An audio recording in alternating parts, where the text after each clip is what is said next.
Welcome to the Live Better, Sell Better podcast with your host, Kevin Dorsey of Inside Sales Excellence, the #1 Patreon group and YouTube channel for tech sellers and tech sales leaders, where we dive in deep for tactical advice on how to book more meetings, close more deals faster, and lead sales teams to success. But we don't stop there. We also focus on the person in salesperson.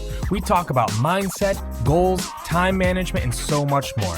So thank you for listening. And if you're interested, head on over to patreon.com/inside sales excellence. Now with that, grab a notepad, get ready, and let's dive into the good stuff. But first, a quick shout out to today's sponsor, Vidyard.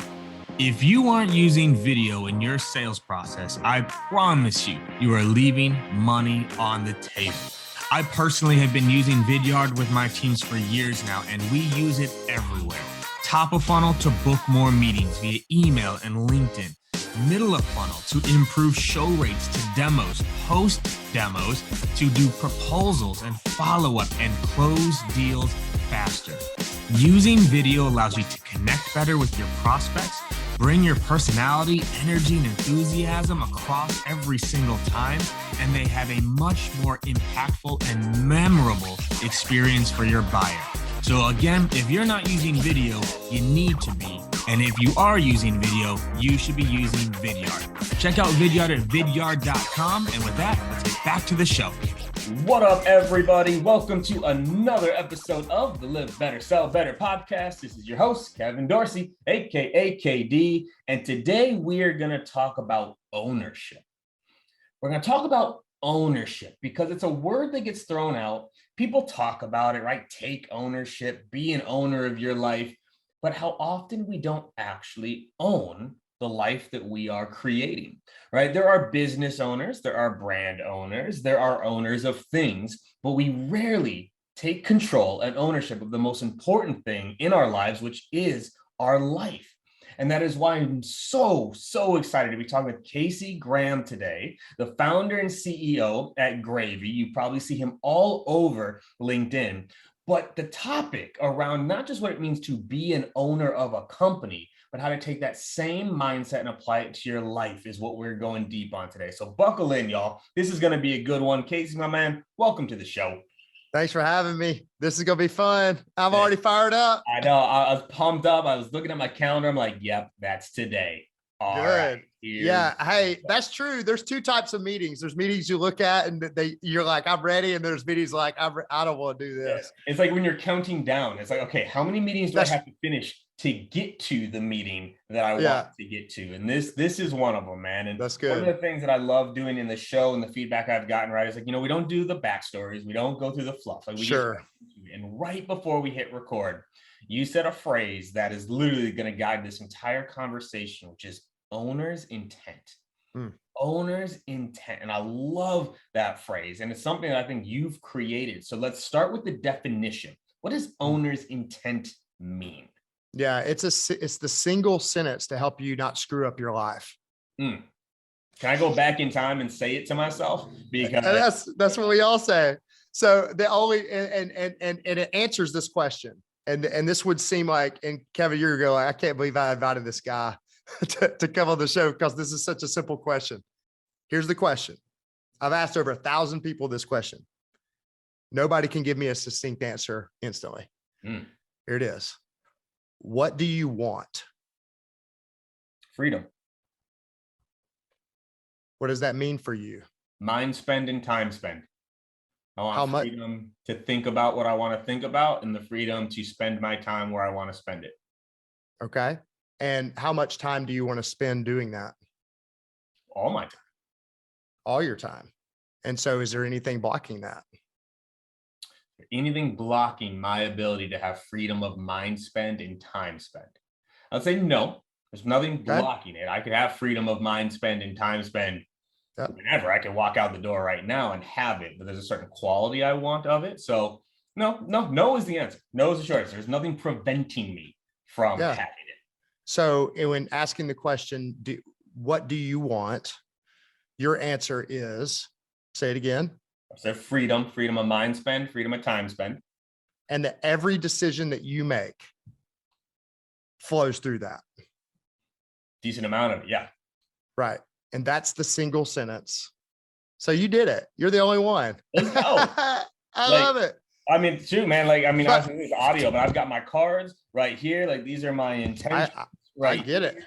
You've done the work. Cards, like, You've done the work. But here's the thing. Here's the step further, and here's the where it gets messy and all this kind of stuff is that most people that I've talked to, whether it be business owners, people in their career or whatever, they'll tell me one thing. And so I wrote about this in my book, is that they'll tell me one thing, that is my intention and that's my thing. And a lot of people say, oh, it's my family. My family's my intent. Or it would say, you know, some people would say, whatever is their intention.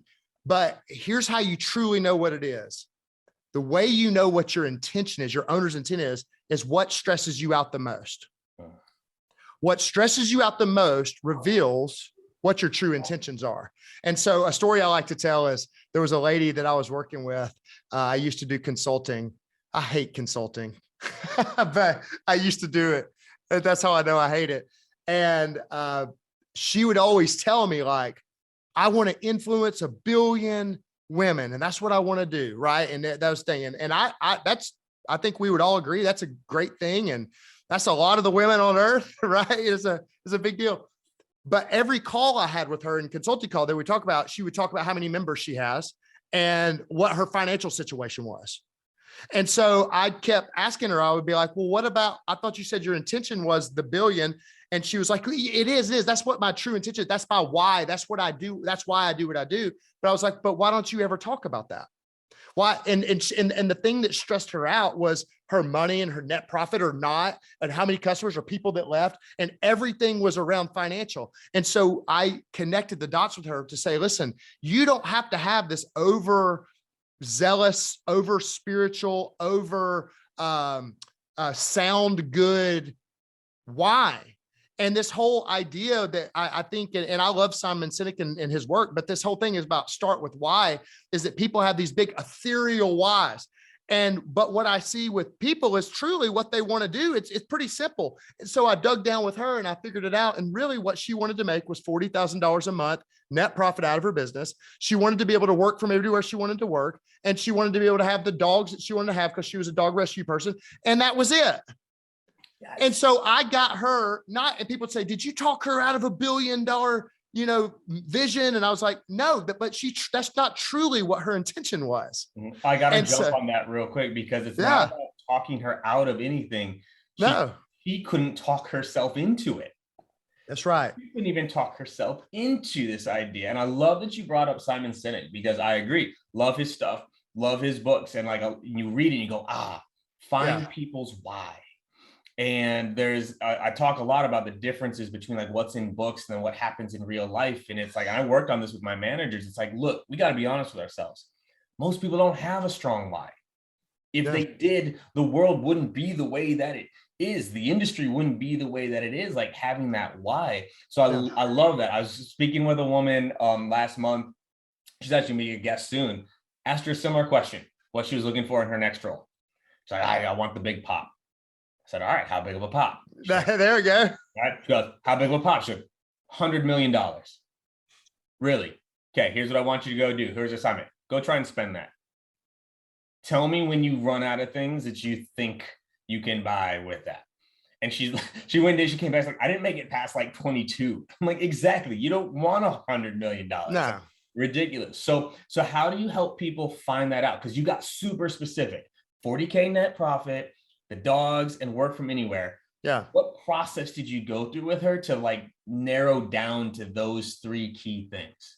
Yeah. Well, I would start with, I know you said that you don't do backstory, and this isn't my backstory, but the way I came to care about this is that in my last business, I was actually in the church industry. And so that's all like spiritual, and you got to like your mission's about helping people in the church and all this kind of stuff.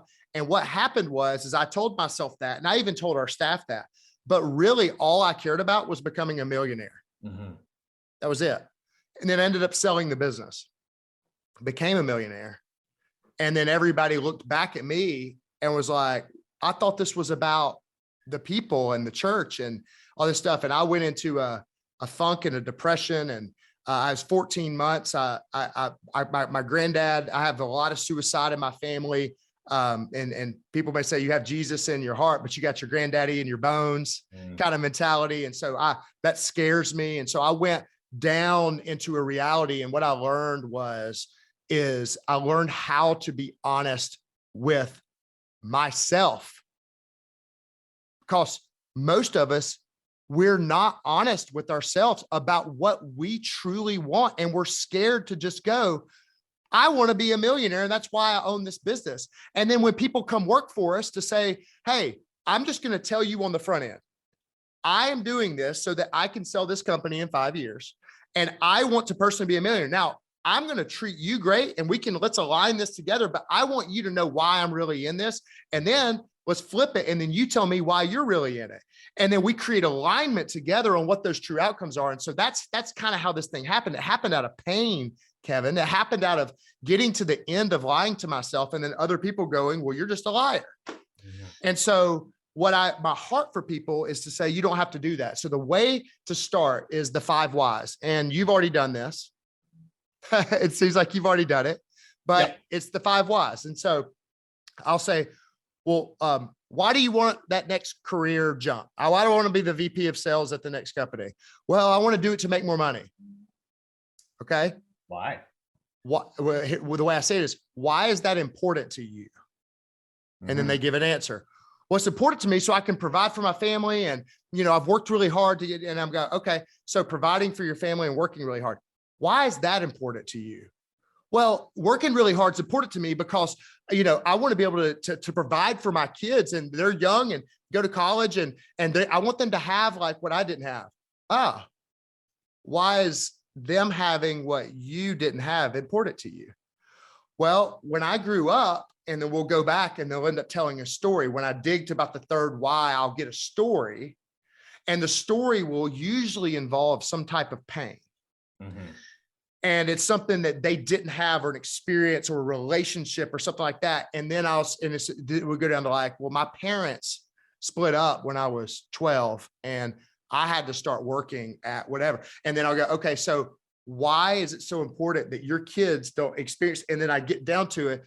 And ultimately their answer may be that I am scared that I'm going to become like my parents. I mean, like that would be like driving all the way down into the depths of it. And then we play around in that. And the way you've gotten to a true owner's intent is that when it can be a single sentence, and it is something that you can't answer the question any other way, and you always come back to it over and over and over again. Like it's like, Casey, you've asked me why 25 times, and this truly is it. It doesn't happen fast. For me to get to my true first owner's intent before starting Gravy, it took me 90 days, to be honest with myself. Mm-hmm. And it's hard to do by yourself. So having people that will not, Kevin, this deal, especially online, like everybody, hey, you just be you, and I'm proud of you. And I love all that stuff. But what if you're an asshole? Thank you. Like, you don't need to be more of you if you're, whatever. But if nobody's telling you like, hey, you're an asshole. So like you need people that will come on the other side and gently help you understand that I hear what you're saying, but I'm not accepting these surface answers from you. Yeah. And funny enough, I work with a coach, Townsend, shout out Townsend, like that helped me with a lot of, right, of like, similar processes of like, cause I would say something to, what do I want? I want $35 million. Why do you want $35 million? Right. So I could, feel whatever. Free. What are you trying to feel free from? Well, I want to be able to like work on what I want to work on. Why is that important? And you go through all those things to find, okay, what you really want is freedom. Yeah. First of all, you don't want money, you want freedom. And then it's like how you get there, right, is that path and that process. And so for people listening, then I guess how would you encourage them to start to try to define this, right? Because again, most people don't know, even in sales, right? You ask a lot of salespeople, what do you want? Always money. All right, cool, right? The question I always ask, similar to like, why is it important? I always ask, what would that allow you to do? Or what would change because of that? Yeah. Right? Getting that intent. So like, where do I start? Because your whole thesis here, right, is it has to be specific. That's right? right. I got to work through it. How do I start this process? Yeah, I hate to say this, and if you get mad at me, that's fine. But literally, that's why I wrote the book. Like, so my book is the No B.S. small business book, and I titled the book wrong. I was just gonna say, I was like, wait a minute. Like, I titled it wrong. owner's intent would have been perfect. What are we doing? Well, they talked me out of it because they were like, well, then people think it's just owners. And I was like, no, it should be. So anyway, so I titled the book wrong, and you can go on Amazon. Everybody says, I'm not a business owner, but, and then go through the first 70 pages. Most people can read it in literally under an hour and start the process. That you've got to read stories of people who've gone through the process and get different examples of how people think. I think that's the best place to start to do. The next thing I would say is who can help you with it, which we just talked about, obviously, who can help you with it. And the third thing is go public with it. This is a big one I talk about. Most people don't go public with their intention. They don't, because it's not clear to them. And so they can't make it clear to others. And so going public with, this is why I own this company, right? And being clear about it. And so my favorite thing is all these CEOs I talk with. I mean, I'm telling you, they're like, we're here to change the trajectory of, the sales, blah, blah, blah platforms. And so blah, blah, blah, and all this stuff. And all they talk to me about is raising money and selling the business. And, but, IPO, like that's all we ever talk about. But then the public persona is all of that. And so I think it would just do everybody. And again, I'm not against what anybody's intent is. That's a big part as well, Kevin. If you tell me your owner's intent is literally, and we have people do this, it's called Why I Gravy. When they start at Gravy, we help them go through Why I Gravy. And I drive them through the owner's intent process and say, basically, hey, you're not going to be here in 60 years. You're not dying at Gravy. I'm not dying at Gravy. So you're going to be here for a short time. You don't know the time. I don't know the time. But while you're here, why are you going to actually show up and actually do this every single day? Why are you going to do this? And so we get them specific. That's not necessarily their life intent, but it's why am I going to take the 40 hours and do that? Right. And then we have them share it. Some people's were literally, I just want to be here because I was bored at home and my kids got old and I just like working around other adults. Awesome. I know, but when we talk about this stuff, Kevin, everybody goes to these, big examples and all this kind of stuff. That was a great, so she's happy as a lark. Like a recruiter hits her up. She's like, no, I'm fine. I don't want any instability. I just like stability. And I like working with Peggy. Right. It may be that we had somebody come in and they were a director of sales, something I can't remember, but they said, hey, and I got them to be really honest. And they said, honestly, Gravy is a stepping stone in my career so that then I can get a VP of sales job. Great. We'll try to be the best stepping stone, because here's the reality. Their intention was that whether we talked about it or not. Exactly. Oh, say that again. Say that again, Casey. Well, their intent, I forgot what I said, but their intention is their intention, whether we talk about it or not. And so my whole thing is people are already thinking it. So why don't we just say it? And if they're already thinking it, then why don't we just say it? And if we just say it, that will create a culture where people can be honest about what they want. I love that. I love that. And I love that's where you started, because we did something similar with goal setting early. Like you come in, we set those goals. And funny enough, it was almost the opposite, a little bit more on my squads. Where it was like, I was the one telling them, look, you're only going to be here for maybe 3 to 4 years. Like, I love that you're coming in bright-eyed and bushy-tailed and like you want I might have you for 4 years. And I'm going to try to give you everything I can there, but I want you thinking about what comes next, right? Yes. And having that intention there. And so I think what keeps going through my head though on this is like, how do people know either that they're lying to themselves or to establish that, right? Like if you ask the job, why I Gravy, why I joined, and I say, most people, that first question is money, right? I need to have a job. I gotta make money. Where do you go from there to start getting there? Because the story you opened with, right? That woman got specific, 40K in net. That's right. The dogs, and it got to a very specific like number. You've talked about your business to sell or to hit a certain mark. Like Yeah. How do people get to that level of specificity? Because I feel like those are almost like two sides. Because one side, it was the, like I'm trying to heal this pain from my childhood. Yeah. But then on the flip side, I need something, I guess that I'm actually shooting for here. So how do you kind of like cross that chasm? Yeah. So like the pain from childhood might go into this person going. And so then I would come back to them and go, so what I hear you saying is you truly want stability. And you want to know that whether the company has an up or the company has a down, that we'll be honest with you about you having a secure job. And they'll go, yes, I want a secure job. Okay. Mm-hmm. So that means you're not going to put a lot of your OTE at risk, right? Right. I want to just know it's this. And even if it's below market value, I care more about security than I care about this. You see what I mean? Yeah. Okay. And so let me give you practical. Write it down, the 5 whys. Oh, and I have resources for this. I forgot. Right. Katie's going to be mad at me. Don't fail.biz. Don't fail.biz. And I've got it's a journey through how to do this. And it's the 5 whys. I've also found that you can't do it verbally. You need to write your answers down. Yep. You can't do it in a day. When we do Why I Gravy, we give people a week to think about it. It's a little simpler to talk about that than it is to talk about like macro life. Right.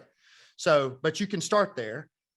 And hell, honestly, Kevin, if everybody listened to this just had a really clear definition of why I fill in the blank of the company that they're currently at, that's a huge win. Yes. Because all of their conflict that they have at their company is coming because they have an intention and the other person has an intention and they just haven't talked about it.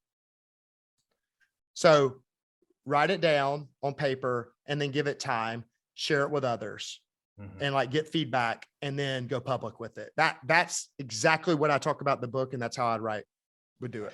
I really like that. And again, that mismatched intentions, like that was just a nugget there. And like, that's why I cut you off earlier and made you say it again, because you're like, just because they haven't told you their intention doesn't mean they don't have one.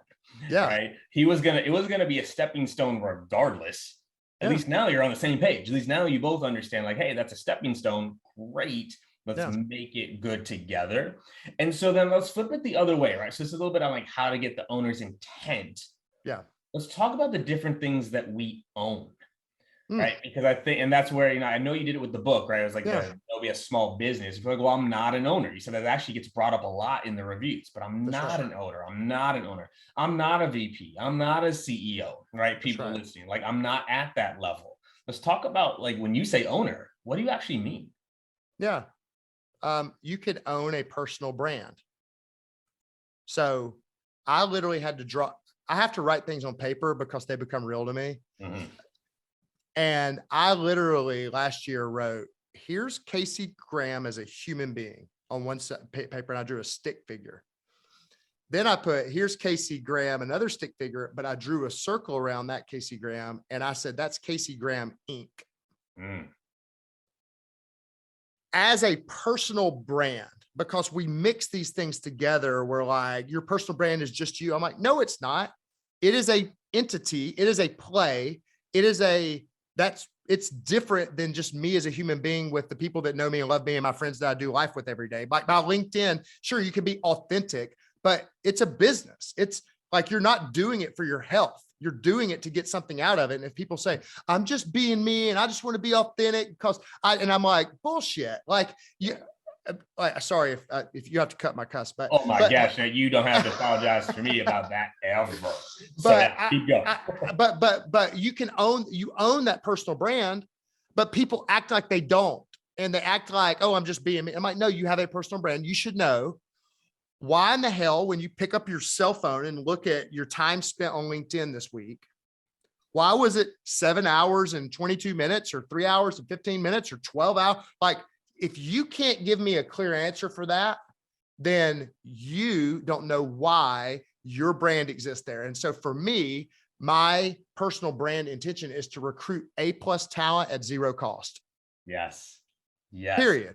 To recruit. So Casey, you're so helpful. Yeah, I'm helpful, but I do want something out of this over time. And my goal is to be so helpful that when I contact somebody, that they will take my call and I have an opportunity to get A+ talent at zero cost. I was just talking about this with someone, because I'm sure you get this question often. How do you do it? How do you do it? How do you build a brand? How do you build a brand? How do you build a brand? And I'm always like, why does no one ever ask me why I built a brand? Wow, what a great post. You need to post that today. Like, no one ever asked why I did this, right? I am an introvert, not an extrovert. I do not like being the center of attention. I literally have zero other social media. I have a Facebook. Me too. You get no Instagram. Like, social media is not me, but yet here I am, some now thought leader, whatever in the space. And everyone asks how, they never ask why. And one of my reasons was your exact reason. I wanted to be able to attract people to work with me, because I thought if they knew who I was, had a flavor of who I was, wow, he helps me when I'm not on his team, whatever, that attracts people to want to work. The other reason, also around people, is I wanted access to people smarter than me. I want to be able to hit you up and say, yo, need you on the podcast. And you respond back with, done. And that's literally what happened. Like, that brand gives me access to people that are also smarter than me, different worlds. Like, I did this a few months ago. I was like, who are the best channel leaders you know? I want to learn about channel. Blah, blah, blah, blah, blah, blah, blah. I get 50 names and I can hit them all up directly and say, hey, trying to learn, and they know who I am. It's that access to people. And when you think about that, your content becomes better. Everyone focuses on the content. You forget why you're doing it. Doesn't matter. Doesn't matter. Dude, you need that one little segment and clip right there. And then there's a lot to stir around. And why do you have that brand? That's a great question. Everybody asks how, but nobody asks me why. God, that's good. So there's personal brand. There is obviously your career. And so I call this one, it's not just career. It's not just job. I call it aspirational intent. Like, what is your aspirations? Most people don't know what those are. Yeah. And those people are the people that talk to the recruiters all the time and like get like, should I or shouldn't I? And like, they live in a state of panic all the time of like opportunity. And did I miss out? And should I go to this one? Well, they just got their Series B. I heard they're paying better. And it's just like, oh, like all this kind of stuff is because they don't have their aspirational intent. They don't know where they're going. They don't think through the fact that at some point, all of this crap is not going to be known. That all of the people that they currently talk to and think about and care about in 20 to 30 years, they're not even going to know who they are. They're not even going to, and they're swayed so heavily about what they think about me or what this looks like that they don't know what their end game is. And because they don't know what their end game is, they're swayed. And because they're swayed, they don't do what I think you should do. Well, not should. Should's a bad word. I say don't let people should on your intent, because my should is different. So I call it myself. It's not a should. I think it would be wise to. If you're going to have a career and not be, Kevin, I see people, I'm 40 years old. At 28, they're the same person as they are at 40. They just keep moving and go into a different thing and a different thing. And then they're there and then 3 months. And then they go, oh my God, I don't like the VP of sales. And then it starts the cycle. And then they just keep doing it again and again and again and again and again. And they don't wake up and go, hey bro, you got older and you didn't get any better. So part of aspirational intent is twofold. I think there's, in any different stop that you make in your career, I think there's assets that you pick up and there's some liabilities that you can work on. So assets that you can pick up, number one is obviously your relationships. People undervalue that. So I think through, we've had these young SDRs or reps come in and they're here and then they go in 14 months or whatever. And then you just never hear from them again. And like, they have your cell phone and whatever, and you gave them a shot, and I don't care. I'm not like mad at them. I'm just going like, you understand that life is long. And those relationships that you pick up and being a person that connects back and stays in the loop and stays in the process, like what does your relational network bank look like? Not your post on LinkedIn, but the checking in and the looking back and staying connected to the people of where you were, because those people will be people helped you get you where you want to go in the future oftentimes. So relationships is an asset, and the other asset is skill sets. Yes. We help somebody come in and identify. They're like, well, I just, I'm sales, money. But then we help them realize, hey, what if if I were you and we were working on this, the skill set you should pick up is copywriting. So do the sales job, but like you should be thinking when I come in, what skill am I going to get from here beyond getting my OTE? And most people don't, and they just keep cycling to the next OTE and they're not clear about it. And because they're not clear, they don't build their the assets that carry with them from one place to the next. And then the flip side, and these are just a couple of examples, would be one example would be on your liabilities in your career is your self-awareness. Mm-hmm. So this is a big one, is that very few people come in and go, I need to work on my EQ and I need to work on my blind spots. And like, I'm going to have a plan in place to say, when I jump to that next job, that one goes away, whatever that one is, and you may not know what it is, but it may be something, but if you don't, it keeps carrying to job to job to job. And the older you get, and that's why people get cranky and mad. And, it's old people like all this kind of stuff, is that they never thought through their liabilities and started. So at every career stop, that's something I would encourage people to do. And I love that. And to the leaders listening, one, I hope you hear all the intention he has here with his people and the coaching around this. Because also what people don't always understand is if all they're getting from you is a paycheck, that's all they compare you to. Okay, if all I'm getting from the company I work for is a paycheck, well, then I'm just going to compare paychecks. This is one paycheck. What's this other company offering in paycheck? And that's it. But if I'm getting skills, if I'm getting intention, if I'm getting life design, if I'm getting a network and relationships, even if it's not, I've never had the highest paying roles ever in terms of the orgs, the companies I've had to work for. One day it'll be great to be the highest paying org. Like, watch out the moment I can pay everybody what I want them to be paid. But like, that was, people still didn't leave because they're getting more than just a paycheck. And I love this idea around skill of like, I'm gonna go a layer deeper here though, like, especially because, we have a lot of salespeople, managers, directors, VPs that listen to this. When you say own your skill set, what does that actually mean? When you say own your skill set, yes, it's mine. Okay, cool. I'm an owner. I don't think that's what you mean when you just say own it. Like, what does it mean to actually own your skill set, to own your relationships?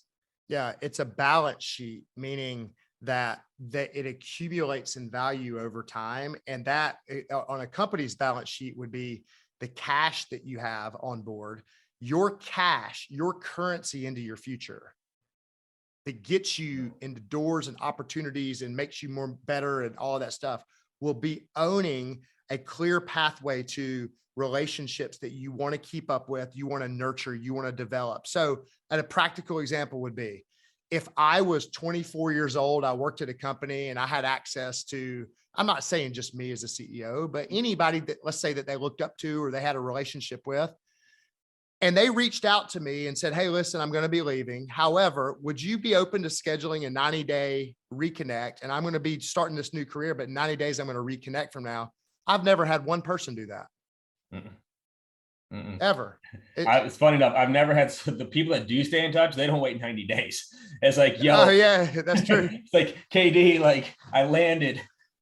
Now what? Now what? That's right. They're quick. They don't even wait the 90 days. But my point is, most people just let that relational opportunity go to waste and they don't nurture it and keep up with it. So that would be owning that. Skill set wise would be, I would just ask anybody besides your pay, like what skill set, and it may be, again, you're the salespeople. I don't know all the different skill sets around selling, but it may be like having tough conversations. Like if somebody said, I'm coming to Gravy and for a year, I want to figure out how to be the best in the world at tough conversations on both sides of giving and receiving and being in the middle of that. And that's what I'm working on. I'd be so impressed with that person because that skill set goes on your balance sheet that you carry to the next role and carry to the next one. So that's what I mean. But most people, they're not intentional about those things that carry over to the future. That was something we preached all the time to the sales team was like, look, I'm not trying to make you a great patient pop salesperson. I'm trying to make you a great salesperson. I want you going to that next job. And I still get these texts to this day. It works here too. Like, oh, that's good. Right. It's like, exactly. Like, that's what I was trying to do. That's what I was trying to help you with, is that it was a skill. It was a framework that when you go to the next place, you're like, oh yeah, it works here too. And it's like, yes, right. Like, that's what it's all about, skill. Cause you don't, I almost caught myself. I was like, you don't lose skills. You can lose skills. Sure. Like, if you don't like nurture them, but like once you have it, right? Like, that is, I love that analogy of like, it accumulates over time, that balance sheet, right? Of like, on the books, here's all the skills that I'm stacking, right? Well, life is cumulative. Mm-hmm. Life is cumulative. 100%. You will 100% multiply everything into your future that you're currently nurturing and not nurturing. Yes. Oh, great call out. Great call out, because it's like, we focus on what we are doing. We don't focus on maybe what we're not doing. That's right. That's right. And so another thing to think about with that is that I've heard it said this way, is that your irresponsibility in whatever area of life will end up being somebody else's responsibility one day. And so so think about your health. If you're irresponsible there, it's fine for a day, or it's fine for a week, or it's fine for a month, but you have year upon year upon year. At some point, it's become a burden to smell your finances. If you're irresponsible, whatever decisions that you're making, that's a whole other podcast. But the question you would ask is, if I have my career intent, it clarifies those things. If I have my aspirational intent, if I have my personal brand intent, it clarifies, it gives me the North Star to know, am I marching in that right direction or not? And most people have no idea the answer to that question. And it's actually the last question I want to dive in here before we wrap up, is like, okay, let's say we've checked these boxes. All right, I took the time to go through my whys. I took the time to establish my owner's intent. I've taken inventory kind of my world and my life. And I'm like, okay, like, here's where I'm at, my skill balance sheet, my relationship balance sheet. So I have it. I wrote it down, like Casey said. Now what? What do I do with this? What do I do with this intent? How does it guide me? Like, then what happens? Yeah. The first thing is, all of your decisions come back to it. And that may seem like a small deal, but I just did it today. So my owner's intent of why I started Gravy, which actually is shifting. I'm not clear. I don't have my next one. So it's in my book, and it's one thing because it was when I started 5 years ago, but now it's shifting. And so I don't have it nailed because it takes me time to mold it down. But the reason I started, as I say, is to create a company that my adult children would want to work at someday if they so chose to. Right. So we had a situation where somebody left, and I would say I and our team culture are some of the most open-handed on. We know when people leave that they're going to take people with them, or, have those conversations. But we had some conversations about like, hey, we're struggling in this area right now. I know you're close friends. Could you just give us like 6 weeks? Right. And then so that we don't get ourselves in a massive bind. And then obviously, if you want to take this person, whatever, that would be fine. And they didn't wait. And then the person, and we knew that would happen. And then I literally saw the person today in person, like I was going to see them. And I asked myself the question, because I'm mad, and I'm not mad about the person leaving, and I'm not mad about that. I'm mad because we asked them specifically and had almost an agreement. Right. But I asked myself the question. I said, if my daughter was 30 something years old and she ended up doing what that person did, and their CEO came by, how would I want them to respond?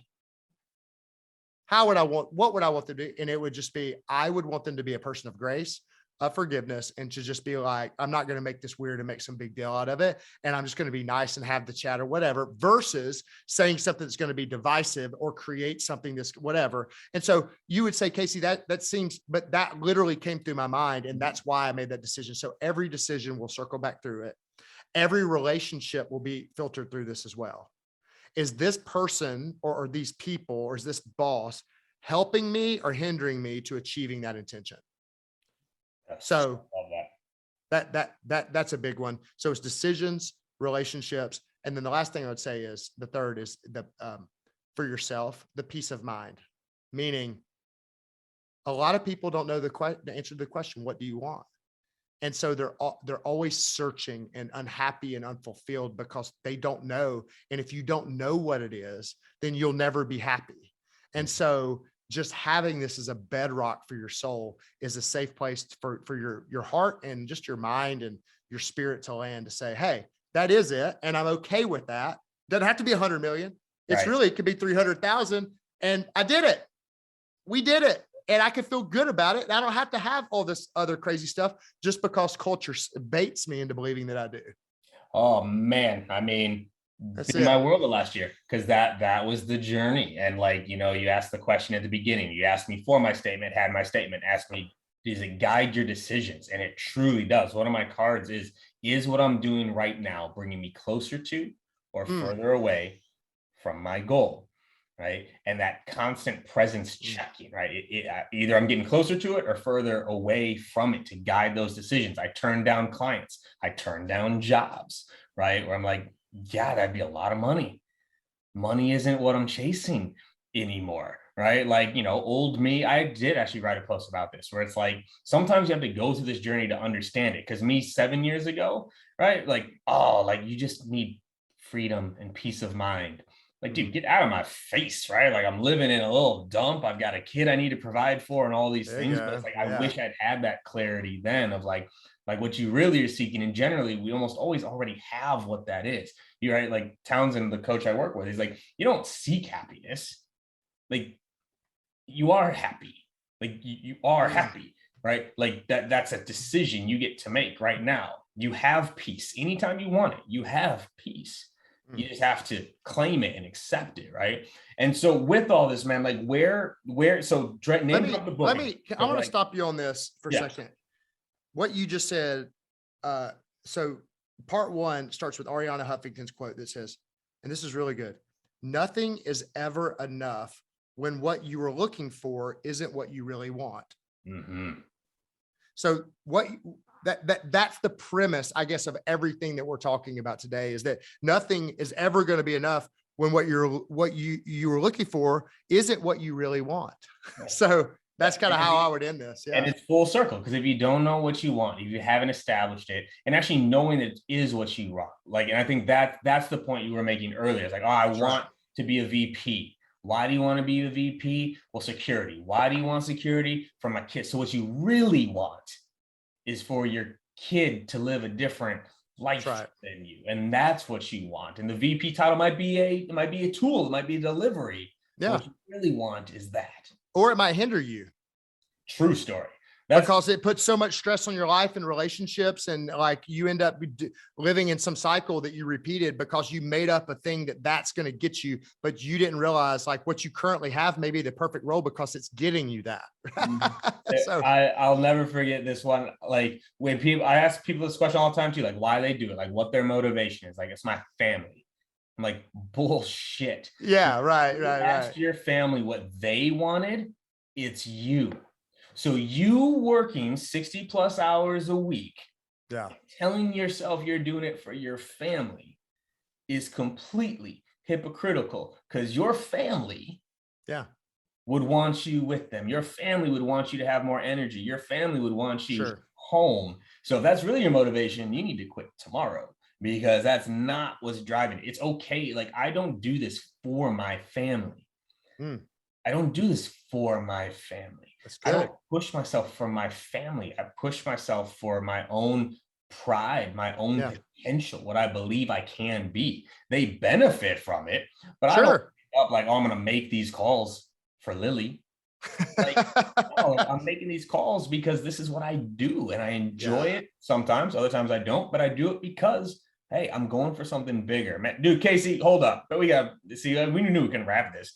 What's the name of the book again? Where can they find it, and where can they get the cheat sheets? Because like people need to get their hands on this. Yeah. So I would go to don'tfail.biz, don'tfail.biz. And then at that, you can get everything. Okay. So don'tfail.biz. And if you just want to go straight to Amazon, the No B.S. small business book. That's it.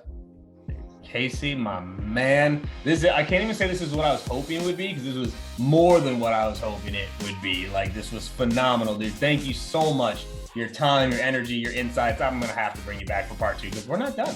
We're not done. All right, my man. Thank you. Hell yeah. Appreciate you, dude. See you, bud. Bye-bye.